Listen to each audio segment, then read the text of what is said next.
Comprehensive overview of passive and active voice in English sentences. Here's a more comprehensive overview of passive and active voices in English sentences. Active voice. In an active voice sentence, the subject performs the action. The structure is straightforward and direct, making it clear who or what is performing the action. Active voice sentences are generally more engaging and dynamic, as they emphasize the doer of the action. Example: she wrote a beautiful song. In this sentence, she is the subject, and wrote is the action performed by the subject. Passive voice.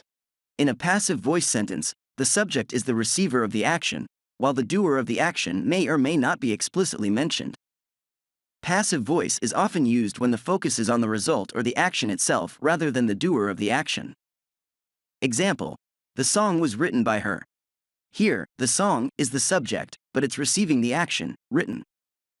The doer of the action, her, is mentioned using the preposition by. Why use active voice? 1. Clarity. Active voice sentences are usually clearer and more direct, making it easier for readers to understand who is doing what. 2. Engagement. Active voice makes sentences more engaging and energetic, grabbing the reader's attention. 3. Conciseness. Active voice often requires fewer words to convey the same information. 4. Authoritative tone. An active voice can lend a sense of authority and confidence to your writing.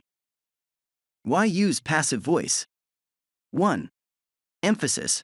Passive voice can shift the focus from the doer of the action to the action itself or the recipient of the action. 2. Anonymity. In some cases, the doer of the action might not be important or might be unknown, making passive voice appropriate. 3. Variety. Mixing passive and active voices can add variety to your writing style. When to use passive voice? 1. Unknown doer. When the doer of the action is unknown or unimportant. 2. Emphasizing action. When the action is more significant than the doer. 3.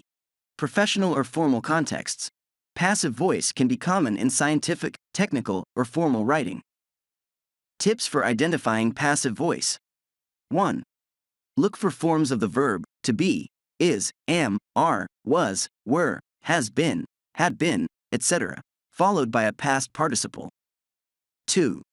Look for the use of the preposition by, indicating the doer of the action. Tips for converting passive to active voice. 1. Identify the subject, verb, and object in the passive sentence. 2. Determine the doer of the action, if mentioned. 3. Reposition the doer of the action as the subject and use an appropriate active verb. 4. Place the original object in its usual position. Remember that both active and passive voice have their places in writing, and the choice depends on the context, your intended emphasis, and the overall style of your writing. This content is mainly for the purpose of learning and expanding your English vocabulary. We are learning American English. Thank you for taking the time to watch. Thank you for considering subscribing to see more exciting videos.